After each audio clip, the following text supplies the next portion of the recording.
Company कभी भी अपना परफॉर्मेंस शो करने के लिए mostly men income statement, balance sheet and cash flow statement show करती है। कभी भी कौन सी भी कंपनी बैन करते या फिर सिंपल वर्ड में बोले तो कंपनी बंद होने के पीछे का रीजन होता है कंपनी के पास कैश अवेलेबल नहीं होता। हेलो दोस्तों, अभी हम यही देखने वाले कि कैश फ्लो स्टेटमेंट क्या होता है एंड कैश फ्लो स्टेटमेंट में कौन से पॉइंट होते हैं एंड कैश फ्लो स्टेटमेंट को one of the most important point of the fundamental analysis क्यों बोला जाता है। तो दोस्तों कैसे हो आप लोग, मैं हूं शुभम और ये है हमारा channel stock analysis and buy. तो अभी हम देखने वाले कैश फ्लो स्टेटमेंट का कंप्लीट डिटेल इंफॉर्मेशन, वो भी सिंपल तरीके से। हर किसी को एक क्वेश्चन जरूर आता होगा कि हम इनकम स्टेटमेंट डिटेल में पढ़ने के बाद भी कैश फ्लो स्टेटमेंट क्यों पढ़े, या फिर इनकम स्टेटमेंट होने के बाद भी कैश फ्लो स्टेटमेंट क्यों बनाया जाता है।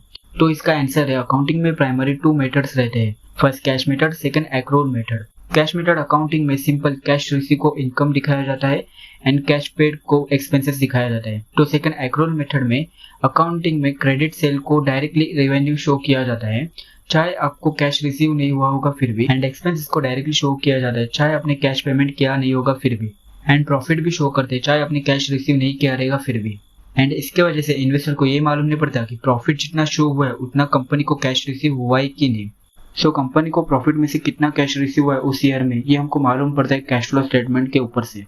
कैश फ्लो स्टेटमेंट में 3 पार्ट्स रहते हैं। First cash flow from operating activities, second cash flow from investing activity, third cash flow from financing activities. जैसे अभी हमने एस्ट्रल लिमिटेड का कैश फ्लो स्टेटमेंट ओपन किया है, इसमें हम सबसे पहले देखेंगे cash flow from operating activities.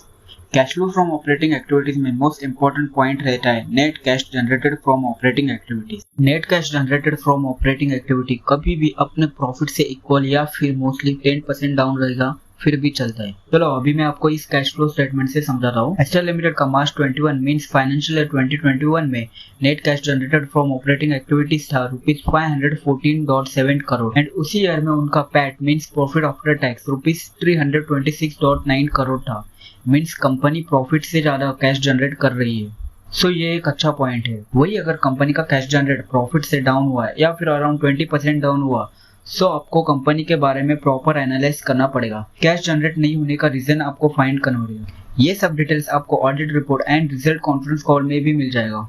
Second part है cash flow from investing activities. ये एक ऐसा पॉइंट है जिसको हर इन्वेस्टर ने डीपली पढ़ना चाहिए। कंपनी फ्यूचर में जाके आगे कितना बढ़ सकती है एंड फ्यूचर ग्रोथ के लिए कंपनी कितना इन्वेस्ट कर रही है, ये आपको ये पॉइंट से समझ आएगा। Cash flow from investing activities में मेन पॉइंट रहता है payment for purchase of property, plant and equipment and payment for purchase of intangible asset. इसमें भी समझो अगर कंपनी सर्विस बेस्ड कंपनी रहेगी लाइक आईटी सेक्टर, तो वो सबसे ज्यादा इंटेंजिबल असेट्स में इन्वेस्ट करेगी like patent, software, licence, trademark etcetera. And अगर कंपनी मैन्युफैक्चरिंग बेस्ड कंपनी रहेगी तो वो सबसे ज्यादा प्रॉपर्टी, प्लांट्स, इक्विपमेंट्स में इन्वेस्ट करेगी। Astral limited company payment for purchase of assets and intangible assets में टोटल -171.7 करोड़ का इन्वेस्ट कर रही है एंड इधर अमाउंट माइनस में है, मींस ये कोई खराब बात नहीं है। अगर आप बिजनेस के ग्रोथ के लिए इन्वेस्ट कर रहे हो एंड उसके वजह से कैश आउटफ्लो हो रहा है, सो ये पॉजिटिव पॉइंट है। सेकेंड इंपॉर्टेंट पॉइंट है proceed from sales of property, plants and equipments. ये पॉइंट भी देखना आपको जरूरी है क्योंकि कुछ कंपनी के पास अगर प्रॉपर रिक्वायर्ड कैश जनरेट नहीं हुआ तो वो अपने प्रॉपर्टी एंड असेट्स बेच के कैश जनरेट करती है, बट ये कंपनी के फ्यूचर ग्रोथ के लिए एक अच्छा डिसीजन नहीं होता। जैसे इस कैश फ्लो स्टेटमेंट में बहुत छोटा अमाउंट बेचा है जो है 60 लाख ओनली। इससे कंपनी के फ्यूचर ग्रोथ के ऊपर कोई इफेक्ट नहीं करेगा। एंड नेक्स्ट पॉइंट में शो किया है कंपनी ने एक लार्ज अमाउंट कंपनी के बैंक अकाउंट में डिपॉजिट की है जो है अराउंड -289.1 करोड़ रुपीज। एंड ऐसे इस कंपनी का final net cash flow use in investing activities है -454.1 करोड़ रुपीज। थर्ड पार्ट है cash flow from financing activity. इस पॉइंट में आपको मालूम पड़ेगा कि कंपनी को फाइनेंस के लिए पैसा कहाँ से मिल रहा है एंड कंपनी कितना बोरोइंग ले रही है एंड कितना लोन रीपे किया है। इसमें फर्स्ट पॉइंट है डिविडेंड पेड। कंपनी ने पूरे ईयर में टोटल कितना डिविडेंड दिया है ये आपको इस पॉइंट से मालूम पड़ेगा। एस्ट्रल लिमिटेड ने टोटल -15.1 करोड़ का डिविडेंड दिया है। सेकंड पॉइंट है proceed from issue of equity shares.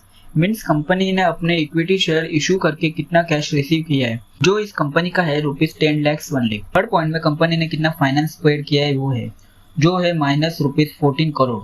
Fourth point है proceed from long term borrowings. Means company cash borrow कर रही है। ये कंपनी को मिलता है बैंक, एनबीएफसी, बॉन्ड, ऑब्लिगेशन, इनमें से किसी से भी लॉन्ग टर्म मैच्योरिटी के ऊपर कैश रिसीव कर सकती है, जो है इस कंपनी का सिर्फ 1.7 करोड़ रुपीज। जितना रकम लॉन्ग टर्म बोरोइंग्स बोरो किया रहेगा उतना अच्छा रहता है कंपनी के लिए। फिफ्थ पॉइंट है repayment of long term borrowings, means जो भी कंपनी के ऊपर लॉन्ग टर्म बोरोइंग था उसमें से कंपनी ने कितना लोन रिपे किया ये आपको मालूम पड़ेगा इस पॉइंट से, जो इस कंपनी का है -123.3 करोड़ रुपीस। जितना ज्यादा कंपनी ने लॉन्ग टर्म बोरोइंग्स पे किया रहेगा उतना ज्यादा अच्छा रहता है कंपनी के लिए। कंपनी किसी भी फाइनेंशियल ईयर में कितना लोन रिसीव कर रही है एंड कितना लोन रिपे कर रही है ये पॉइंट देखना मोस्ट इंपॉर्टेंट रहता है। एस्टर लिमिटेड का final net cash flow using financial activity से -153.2 करोड़ रुपीस। नेक्स्ट पॉइंट आता है नेट इंक्रीज और decrease in cash and cash equivalent.